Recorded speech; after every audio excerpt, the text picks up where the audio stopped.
Capital for hosting us today. They are one of our strategic partners. This is the training room in their building, so we really appreciate that. And they are our 11 a.m. speakers, so you'll get to meet them. Amber's in the back. Amber's wave. Amber. So thank you, everybody. Thank you, eCapital, for hosting us. I do want to mention eCapital is providing lunch at the end of the day. It's a box lunch, so please feel free to stick around and have lunch with us. Or if you need to go, it's portable. We get it. I'm Roseanne Bump. I'm Executive Director with FEI Twin Cities. FEI's mission is to advance the success of senior finance professionals, their organization, and the profession by providing cutting-edge content and forums like today's event that connect leaders to their peers and industry experts. Before we begin our program, I want to make a couple announcements. So first, please continue to enjoy breakfast. We have plenty of food, so make a couple trips. Should you need the restrooms, Amber, where will they find the restrooms? Right across over here, and then perfect. So that way. And then there is a session sheet on your table, along with all the bios of our speakers today. So we won't be spending a lot of time on bios, but you do have them and contact information as well. And then also there are some little note cards on your table, so if you need to take notes, go ahead and use those. That's what those are for. And then CPE, if you would like CPE today, there is a sign-in form on the back. So sign in for what sessions. If you know you're going to be gone for a particular session, just don't fill that one out. Otherwise, just fill them out, we'll get CPE. And that's available 7 to 10 business days after the event. I wanted to highlight a couple things on this sheet is our upcoming events, right in this box down here. So hopefully you'll take a minute to get signed up for some of those. All the information is on feitwincities.com under the events tab. I'm going to highlight just a few for you. On December 20th, we're having our second Viking Bears tailgating event. So you can join FEI Twin Cities and FEI Chicago members for a friendly pregame trivia and fun event and a chance to win some great prizes. And that is Zoom, of course, a virtual meeting. January 18th, we will have PNC's Chief Economist Gus Boucher, and he'll be giving a Minneapolis and beyond economic update. And that will be at Brookview Golden Valley and also virtual. So that'll be a hybrid if you don't want to make the trip into town. February 24th, it's a virtual chocolate tasting event. So sign up by February 3rd and we'll ship you some chocolates to enjoy while the chocolatier tells us all about chocolate. So I think that's some fun events coming up. I hope you'll take a minute to get signed up. And then last, I just want to thank our strategic partners for their support. Because of them, we really are able to provide the highest quality programs, speakers, and outstanding content for our meetings, career management sessions, and professional development sessions.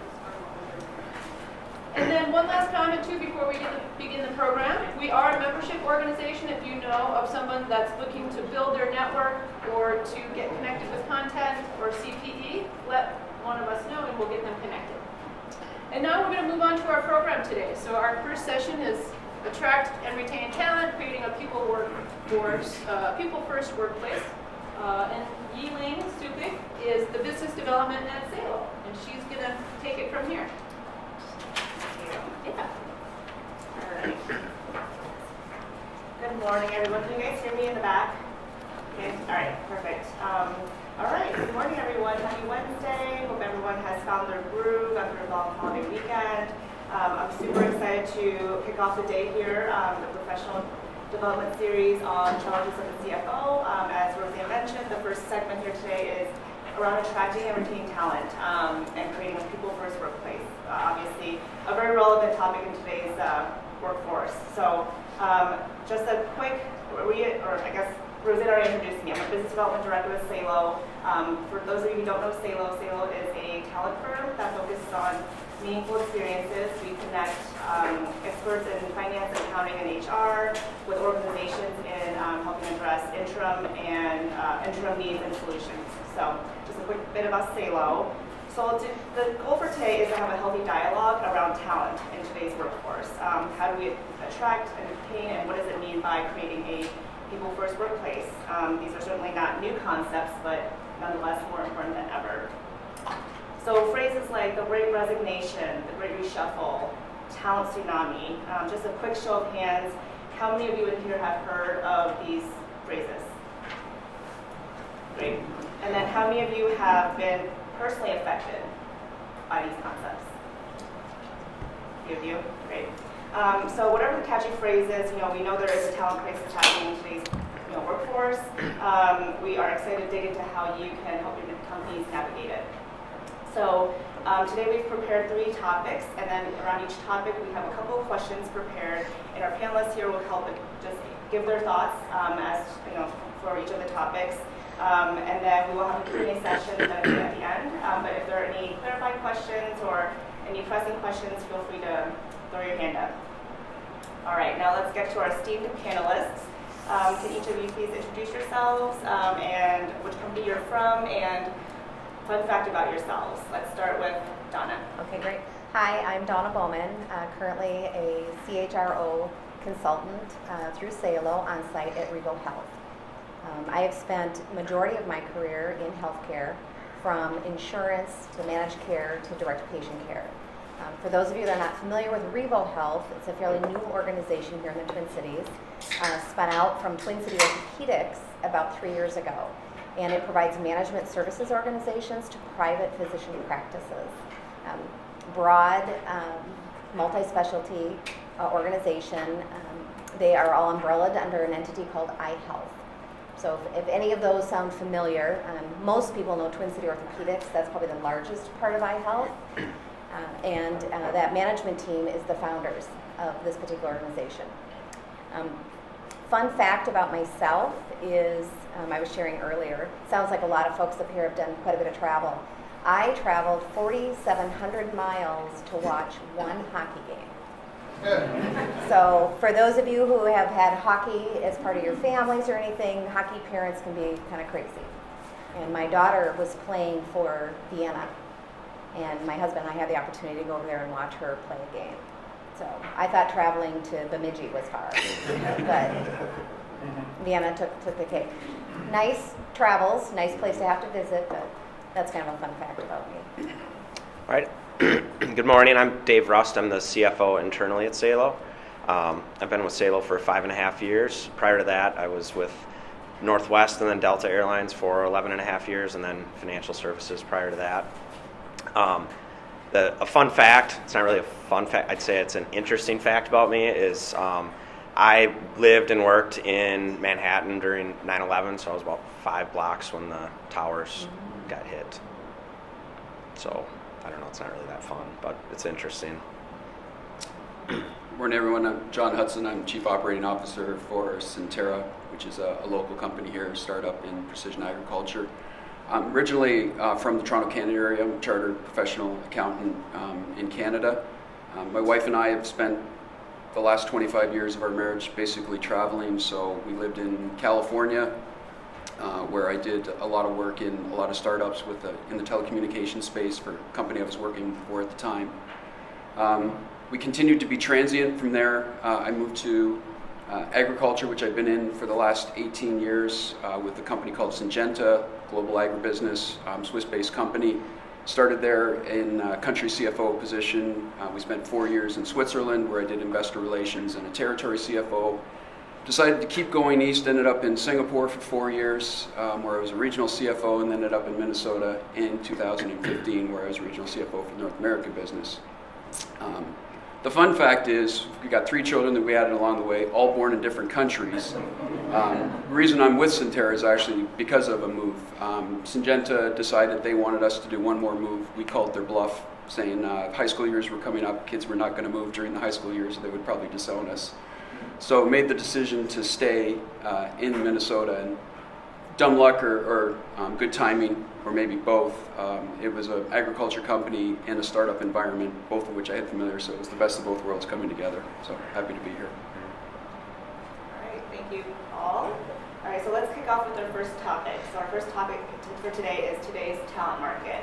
The first question for my panelists here, let's start with what's even happening with the Great Resignation.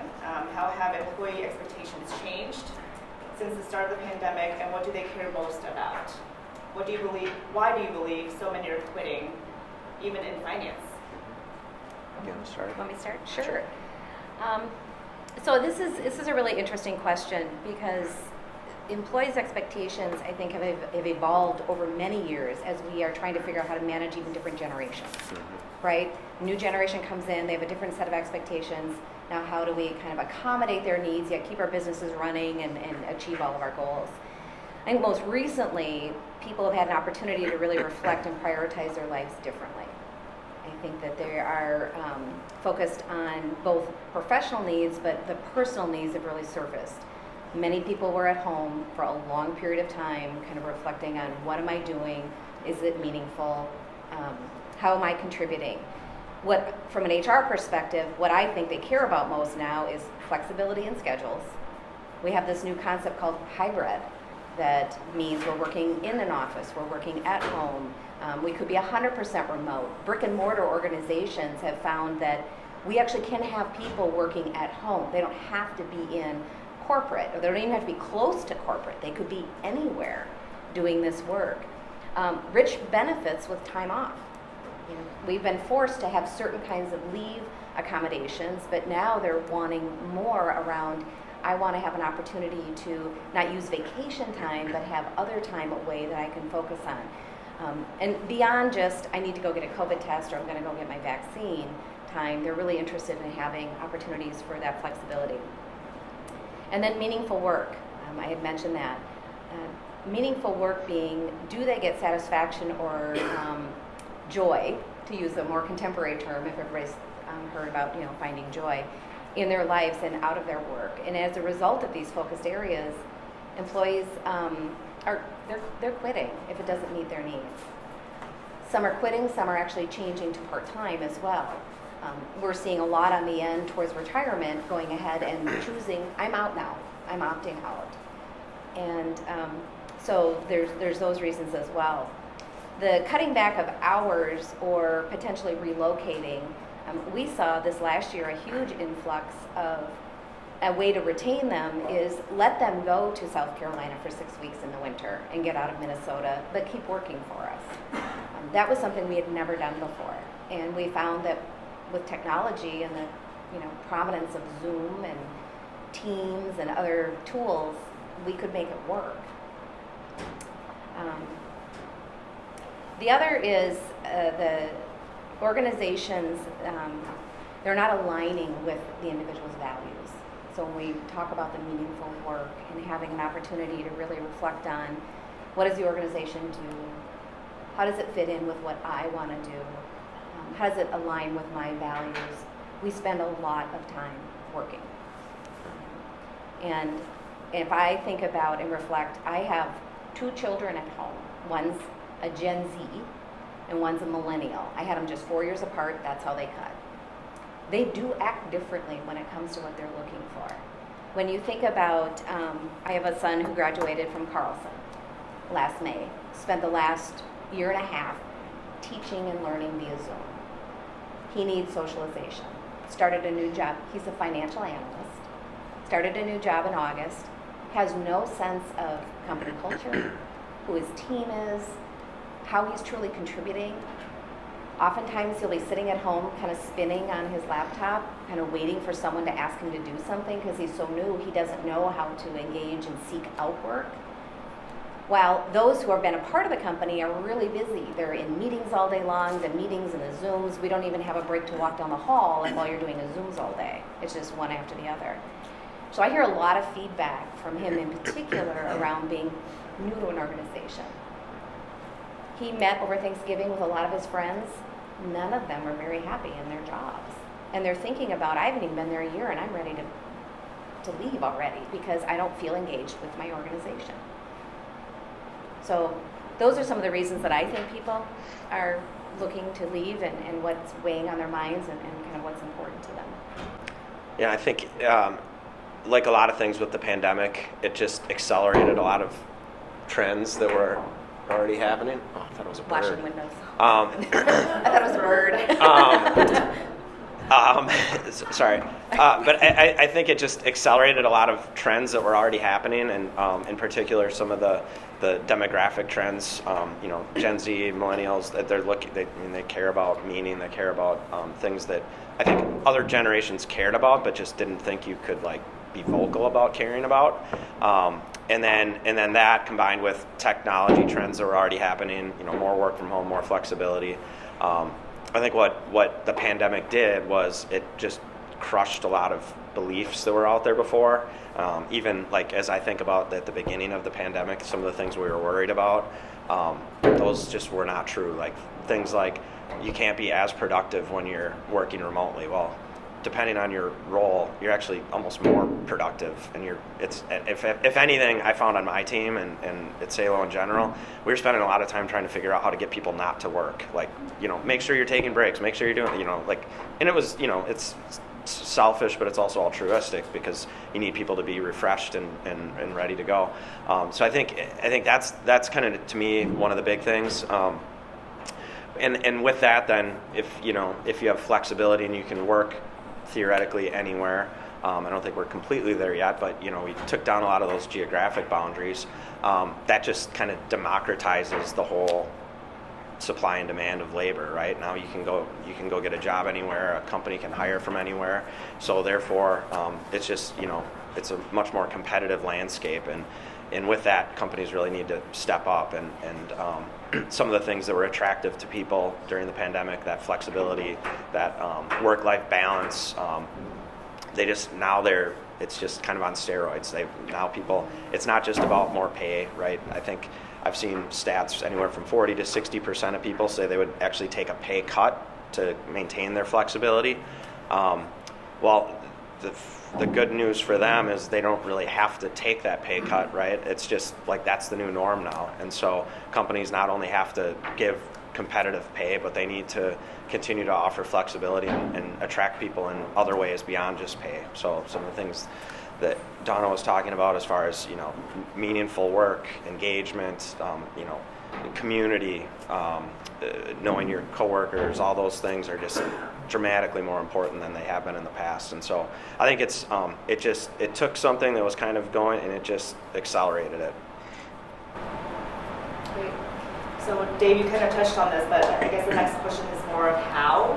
How are you seeing companies, or your company specifically, adjusting attraction and retention strategies to get the right talent, and also which seems to be the most effective in the short and long term?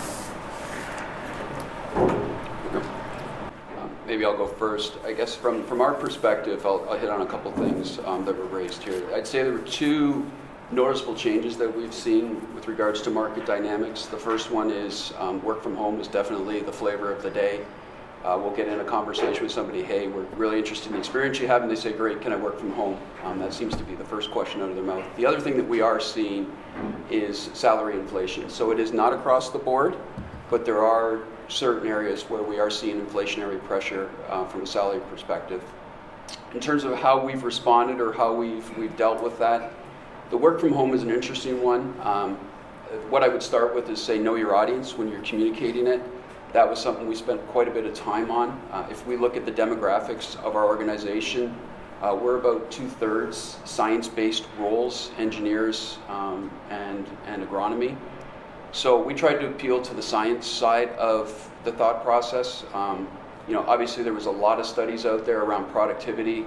Most would not argue against that we have seen productivity lifts from people being at home. The other studies that are out there, though, that are not as much in the press right now that I think are just as important or were more important to us is around innovation.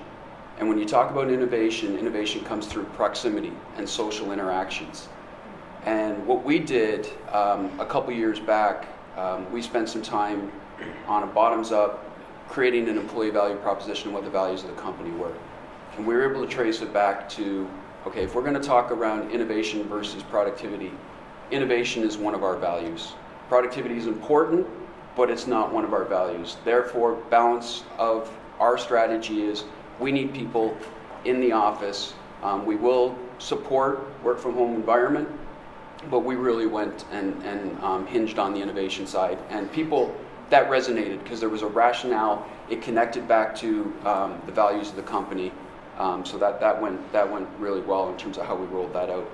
On the salary side, like I said, a couple years ago, we spent time on an EVP as well as a total rewards program. And as part of that, we put a benchmarking process in place. Centera is a relatively young company. It's only been around since 2014, so we're kind of coming out of a startup environment. We just closed our Series C earlier this year, so we're not as built out in terms of, I'll give some big company references as well, but that was something that we were dealing with. Thankfully, we put that in place in 2019. I think it's given us a more informed approach where we've seen this inflationary pressure that we are being competitive, but also thinking about it more from a total rewards perspective. What else are these people valuing when we engage in that dialogue? So where we do have to make an adjustment to the compensation, we've done that. The other thing that's created, though, is obviously internal inequities, and you have to deal with that. That would be my one caution to everyone through both big and small experiences. If you assume that those inequities are not going to get talked about because it's pay and people don't talk about pay, my experience is that's a falsehood. Those things get found out, so you might as well deal with it up front. And that's something that we proactively do, is when we see those inequities rising, we will do off-cycle adjustments to make sure that we stay in balance. So those are just a couple of examples of market dynamics and how we've dealt with them. And to build upon what John said around really identifying your core values and building around those, as well as paying attention to total reward programs. Another part that Revo has really been focused on most recently has been our talent acquisition practices and broadening kind of where we have traditionally looked for talent, trying to really seek out even more diverse opportunities to draw in talent, being thoughtful about how we look at who fits in culturally in addition to the technical skills that we have. Because Revo is, as I described earlier in MSO, we have to get talent for our own organization. We're also seeking talent for our client groups. And we're different business models. We're professional services, so we have marketing and accounting and IT and HR and so forth. We are supporting private practices. So very different needs when it comes to talent and opportunities. We ourselves, we can offer the remote virtual. We're very focused on innovation. Our practices, they need people on site. In fact, they didn't think they could have anybody remote. We have had a couple of patient schedulers that could go remote. So really trying to help our clients understand how they can see their work differently. So one of the ways that we're also focusing on the attraction piece is building our own employer brand. So there's a lot of effort in a business brand and not as often on an employer brand. And how do we get our brand out there about what we value, what an employee experience would be like within our organization? So you've got your attraction, you develop people, you engage them, you survey and try to find out what's important to them, and all of that can feed into your employer brand and who you want to be. So that piece is something that we've got as one of our strategic initiatives for 2022. And again, being a new organization, that's going to be important. The second piece is the retention and data. When I first joined a year ago at Revo, there really was no data on turnover, which for me as an HR executive, that's the one part that I can really sink my teeth into. HR isn't all soft and fuzzy. We like to get hard data. We love to partner with finance. That's always my closest ally is my CFO in an organization. And understanding where do we have the issues? Why are people leaving? We just discovered that over half of the individuals that choose to leave are leaving in the first 2 years. That's a problem. We need to better look at who are we bringing in, how are we onboarding, are they getting the training they need, and really dig into some information around that. I encourage people to take a look at their data and better understand where the retention challenges are, and then start planning around that. So that's kind of been our focus. All right, so let's move on to our second topic, creating a people-first workplace. So the first question I have for our panel here, what does it mean to you to create a people-first workplace? Why should companies approach their business in this way? So we've done a lot of work at Salo because ultimately people are our business, and I think it'd be great to have some aha, but really the people first is just what it sounds like. It's people first, so becoming people first. just like all companies are ultimately going to be, that are going to be sustainable anyway, are going to become technology companies. Companies have to also all become people companies. And so what that means is, historically you typically say customer first or profit first or product first, or a lot of companies would approach business that way anyway. Now, the companies that are having the most success and really having the best products, having the best profits, et cetera, are companies that approach people first. So focusing on your employees and what their wants and needs are, listening to the customer, like John said before, listening to your audience, that is, understanding what they want, right? And so what they want is engagement, they want community, they want all those types of things. And when you're able to approach every problem with people first, like how is this going to impact our employees? When you approach it with that mindset, you're going to just come up with different, not only different solutions, but also you're going to just create a culture, and you're going to show people that you're supportive. And I mean, ultimately that's what people want. And over time, right, that's going to lead to more innovative products. It's going to lead to better results, and ultimately it's going to lead to higher profits. Something like 21%, or something like companies that focus on people first have a increased profits of about 21% over companies that aren't. I'm not articulating that well, so just ignore everything I said. 21%. You have 21% higher profits if you focus on your people first, and that leads to better engagement, better retention, and just better results overall. Thanks, Dave. All right. So my next question for the panel: how does talent strategy span across departments? Why is this so important in the new way of work? You go first, yeah. Sure. Okay. So first, I want to mention the importance of a talent philosophy before we jump into talent strategy, because a talent philosophy is something that you can lean on when you develop and shape your strategy. Talent philosophy, it helps leaders manage, an important asset, the people. And as an HR person, I'm okay saying people are an asset because I think they are. It's usually the largest cost in most organizations. You align your philosophy with your business strategy to help guide the decisions that you make. It'll integrate how you identify and select your talent, how often you wish to look at performance, what you want to measure in performance. So sitting down and kind of working through what you need from a talent philosophy perspective is important before you launch into the strategy, because you'll lean back on that as you start building your strategy. For me, and I mentioned this a little bit earlier in the other question, a strategy is all around kind of three buckets: the attraction, your development, and then I put engage and retain kind of in a bucket together. And under each area, build out what you want to focus on in that area. So, for example, in attraction for us this year, it's that brand awareness, it's our sourcing capabilities, as well as the competitive total rewards that John had mentioned earlier.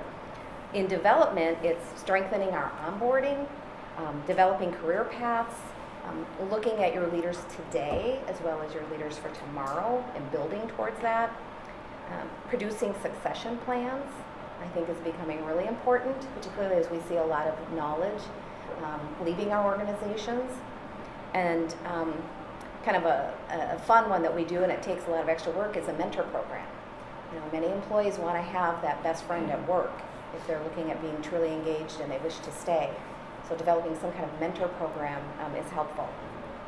Under engaging and retaining, our plan includes conducting a survey, finding out what is important, building actions around that work, managing performance, shaping our culture. Leaders are most important in shaping culture. I'm sure many of you have heard that. I like using the term leadership shadow. Employees are watching us. Might be a little harder virtually now, but they're still watching us. How we're making decisions, how we communicate, how we work with one another. And that tone carries all the way through the organization and sets the stage for really how your culture is being shaped. And then execute on a lot of communication. I mean, we cannot over-communicate at this point. with our employees to make them aware of how we're doing as an organization, how we're thinking about them, whether they're in the office or out of the office. And then lastly, it's about using that retention analysis. And that's what we're doing around the engagement and retaining. And balancing the work efforts around all three focus areas is important, so we don't get kind of caught up in one area.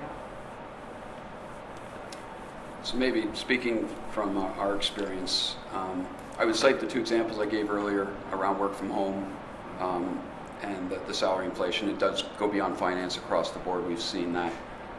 As I'm sure most of you have, though, from our standpoint, I mentioned the fact that we've just finished our Series C. We made a commitment around proceeds. One of the things that we're doing is a very aggressive recruiting plan. Just to give you context on that, in about the last 24 months, we've tripled the size of the company. And if you think last 24 months, most of those people have been brought on board and have never been in the office until very recently. So that in and of itself created different challenges. What we would look for as those unique requirements, two areas we focused on, committed to as part of use of proceeds was building out customer success, building out product management. And there is another dynamic that we look for in most of the leadership roles that we target, and that is the ability for people to give real examples around how they operate outside of just their functional area. They're broader thinkers, and they're coming with tangible examples, hopefully unsolicited, that they talk to that. That's very important for us. It's something that we look for in our recruitment strategy. I cite big company, small company examples in terms of transformational change and when you're dealing with that.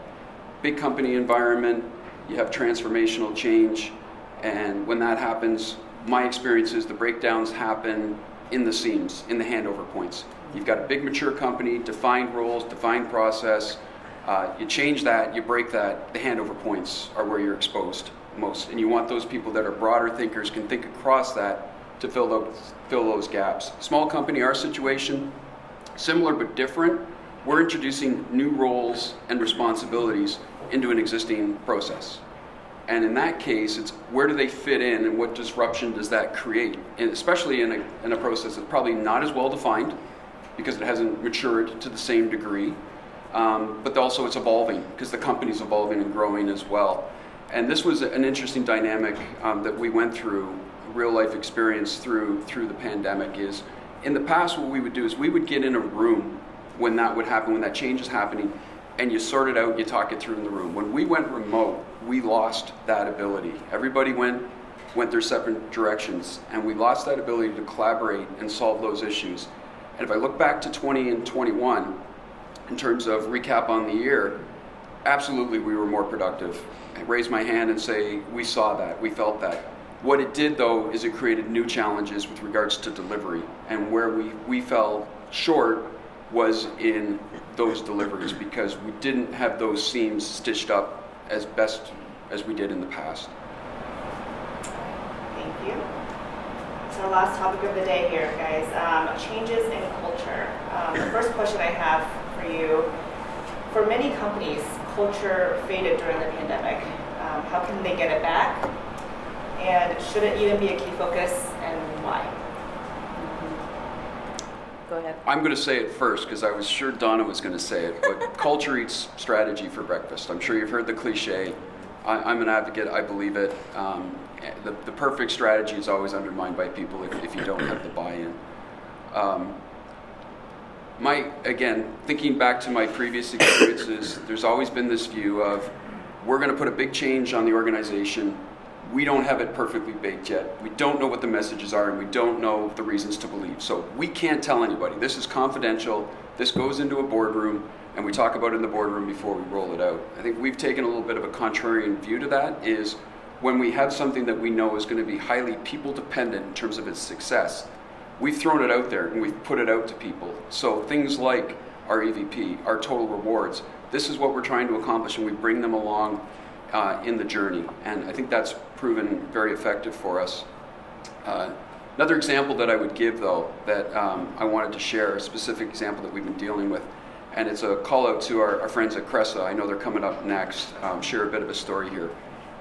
Pre-pandemic, we were growing so fast, we outgrew the space we were in. And we were coming into an office move. And we were really close to closing a deal and fell off the rails right around the time the pandemic hit. So this is March 2020. World goes remote. It's like, okay, now what do we do?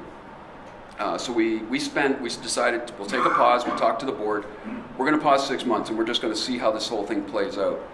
And through that dynamic, what we realized, or what we became more passionate about, is it is important that we have a space where people can come together and congregate. Yes, we put in place a work from home policy. We've proven we can make it work, but there is balance. And that was something we were very passionate about. We took to the board. And in reality, what we ended up doing was not only taking the space, we took additional space incremental to what we thought we were going to before the pandemic. So that was something that proved very well. Through that journey, though, we engaged the organization. We did surveys. What do you value? If we're going to move, we're going to find a new space. What don't you like about the space today? What do you want in the new space?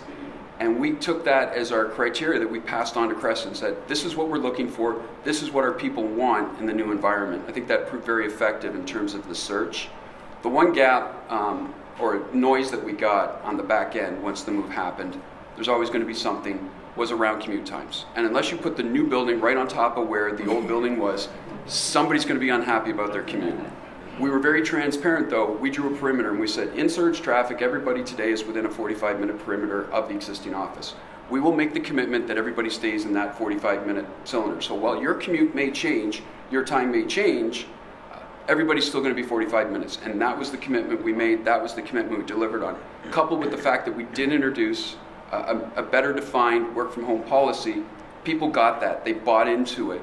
And again, that proved quite effective in terms of mitigating that noise on the back end after we completed the move. And yes, you're right, I would have said that. But just to build upon that quickly, I know I was watching our time here. I do think this is one of the greatest challenges with the current work environment, is sustaining a culture. And culture is critical in attracting the right talent and retaining your talent. So for us, we had brought up the hybrid concept. We can have people 100% remote, we can have hybrid. We do have some 100% in the office because they want to be in the office. So you've got a lot of different needs. To go hybrid, we had to do some reconfiguration of our space. We have a lot of huddle space. We are also not even able to have everybody in the office because Revo, despite the pandemic, grew as a healthcare organization. And so we don't even have space for everybody to come back in, and we're starting to look at what does that look like long term. But the other things that we're trying to do is have the solid policy so people understand their role, so we don't run into any kind of unnecessary performance issues, and expectations are aligned. We have done a lot of extra communication. We work hard at not forgetting about our teammates that might be remote. So if we do like an all-employee meeting, we might send something to their home to help them stay engaged during the meeting. You know, it could be a little snack box, particularly if it's going to be a longer meeting, because we have refreshments here today. Isn't that great and awesome? But if we were all remote, you'd be having whatever it is you have for breakfast at home. And so there's ways that we've reached out to have them become a part of it and to keep, driving that particular part of the culture. We have Be the Difference is kind of our mantra for the entire organization. That sits as a foundation on any of our strat plans. We're big on one-page strat plans. Mission, vision, values, here's our focus areas, here's our goals, and below that is the base for all of it, is Be the Difference. So in everything that we do, we keep driving what that looks like for the employee. And we keep that in front of them. But each and every day, what you do, whether you're with us in the organization in a building, or whether you're helping us and supporting us from California, Arizona, Tennessee, because we've got employees all across the country, what does it mean to you to be the difference? And building upon that. So that is something that has been helpful for them to stay engaged as an organization and know that when it comes to Revo Health and who we're serving, we're here to be the difference for our clients. I'll leave it at that. Wonderful. So our last question around culture today, of all the important elements of culture, engagement, community, diversity, recognition, which ones have most evolved and how? I can go first. So I think you have to look at all of them. They're really all interconnected. So kind of the way I think about it is they've all become more important. So certainly engagement, community, some of the trends we talked about as far as generational shifts and things like that. It's just people, that's what they demand. It's kind of table stakes, right? And community, I mean, like, look at the world. Like, the world is a crazy place right now. People want to know that their company supports them. They want to work with people that they care about, that they trust. But as far as like what's evolved, I think the last two have evolved a lot the last couple of years. With diversity, I think it had already evolved from 2, 3, 4 years ago. It was kind of an HR. A lot of companies, it was an HR initiative, and everybody participated. We'd already started to shift away from that, but I think what happened last year is just it became. It just forced really good conversations, and companies that were willing to embrace that and encourage learning, encourage discussions about it, where it wasn't just about kind of being polite and whatever, but really having raw conversations. That really evolved last year, and then I think companies also got a lot better about making it more measurable, making it actionable. People wanted to do something, they just didn't know what really, I think, in a lot of cases, and so I think that just completely shifted last year, and it's now it's good to see how companies are really putting that in the forefront. It's not just something that they do, but it's really a key attraction mechanism. And then with recognition, like we talked about, pay isn't really necessarily the most important thing.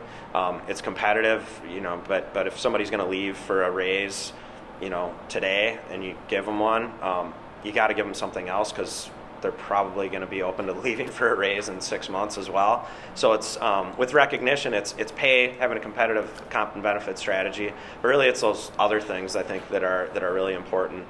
Figuring out how to just highlight great performance, tying it back to some of the other things we talked about as far as culture, engagement, things like that. At Salo, we do a lot of work around doing recognition in our all-team meetings and in other forums where if somebody lives the values, we try to provide, we'll have people like get up and talk about how somebody exemplified the values through, whether it's a project or some work, and really help build the culture that way.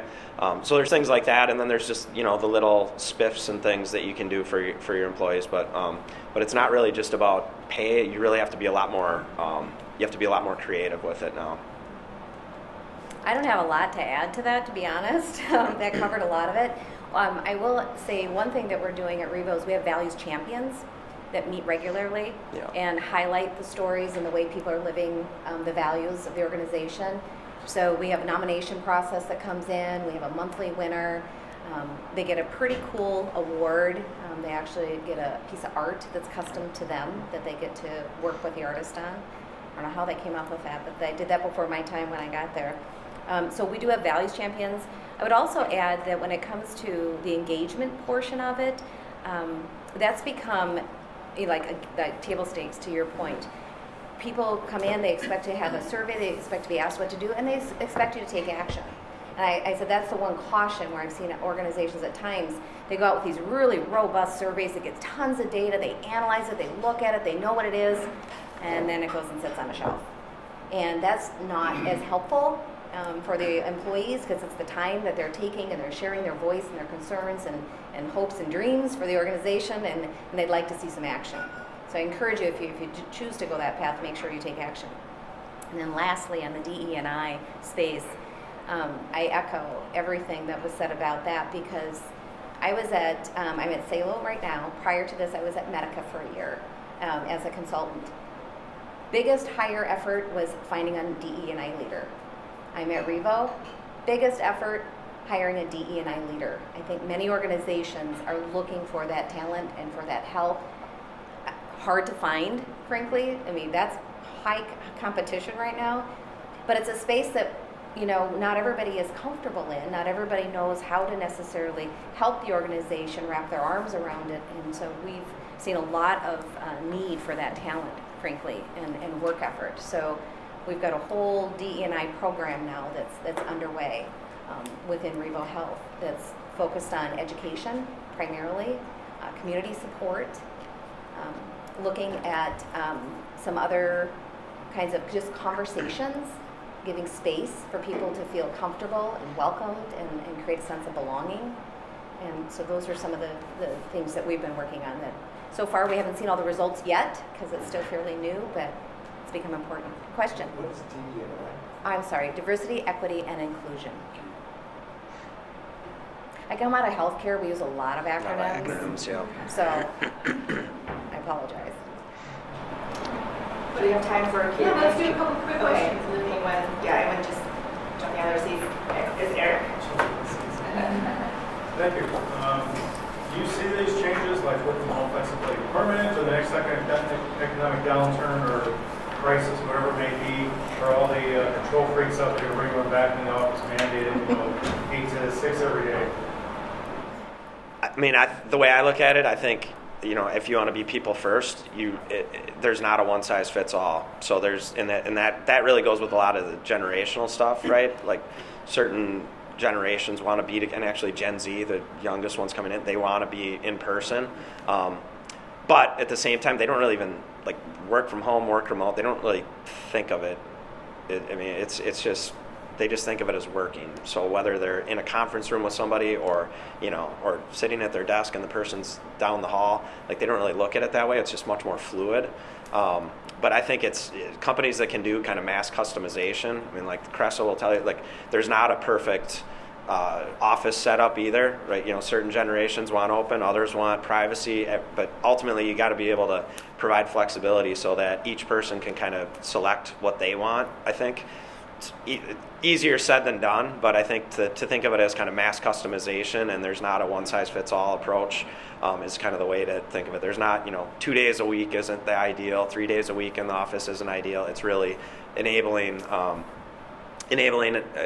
people to choose what they want, but also recognizing, you're part of a company. So if you're always remote, you're not going to get the same kind of interactions and develop the same kind of deep ties that you might if you're in person. And we talk a lot about, needing to add to the culture as well. I'd throw out the word balance personally. And I think right now, if you think of a pendulum, I don't think we're in balance. And I think there's going to be forces that are going to pull in both directions here, and that pendulum's going to swing back, and culture is going to help set where that balance falls out. But I just don't think we're there yet. That's kind of my approach to it. When the pendulum's out of whack, I also don't tend to chase it because I think that just puts too much stress and strain on the organization. And I try and think more about where do we think that balance is going to land, and let's work more towards that. So I think jury's still out. I think for big, large companies right now, the work from home makes a lot of sense. I go back to well-defined roles, well-defined processes. The skeptic in me says we have not gone through what every big company does. We're going to redo our strategy, we're going to reorganize, and we're going to restructure. Let's see how that goes through Zoom. And I think that's where balance starts to come into play. One more question? Yep. Okay. You mentioned inflation. As you think about retention strategies, are you seeing or hearing employers make any changes to merit increases? So I have not myself. So I've been with a couple of different organizations the last few years as a consultant, and the pools that I've seen have been pretty steady at that particular rate. So I think part of the focus, if we're looking at retention, goes back to some of the other pieces that keeps employees engaged with an organization. Obviously, we've talked a lot about culture today, which is important. Finding those ways that align with your values around what we can do, whether it's the smaller reach outs as I had provided as an example. It's some of them wanting flexibility depending on where they are in their needs and lifestyle. I just think that pay is certainly a critical part when you need to be market competitive for that and stay in tune to what's happening in the market, because it's not all equal there either. And depending if you're all local, if you've got geographic differentials that you're considering. So that's been my experience. Is I think it's a whole total rewards package. If you know what I mean by total rewards, it's your benefits, it's your pay, it's your reward programs, and so forth. I think we're going through the budget right now. I think we are seeing that the pool that we set up is going to be a little bit higher. It's not going to be game changing, like I'm talking half a point maybe or something like that. That's just the pool though. The way we approach it is there are elements within there. It's not unilateral across the board in terms of everybody gets that amount. Is we still decipher high performers versus non-performers, and we're divvying out that pool differently. So the overall bucket might be a little bit bigger, but there is definite emphasis inside of that bucket. Yeah, and it really depends on like skill sets and things.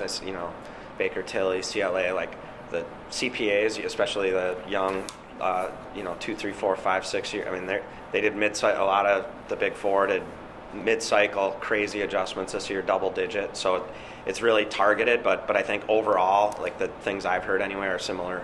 Kind of maybe a half point, but people are making. I mean, they're making more in bonuses. There's companies are doing well, so there's other things. So it's really about those other benefits as well. Great, wow. Well, thank you, Donna, Dave, and John, for your insights. Thank you all for your engagement. Hopefully you all have some good takeaways from today. We're not going to go any more time for our Resignation. So I think Roseanne, you'll be sending out an email with the sales guide to work with the first workplaces after this. And thank you all for your attention today, and hope you have a great rest of the day. Thank you.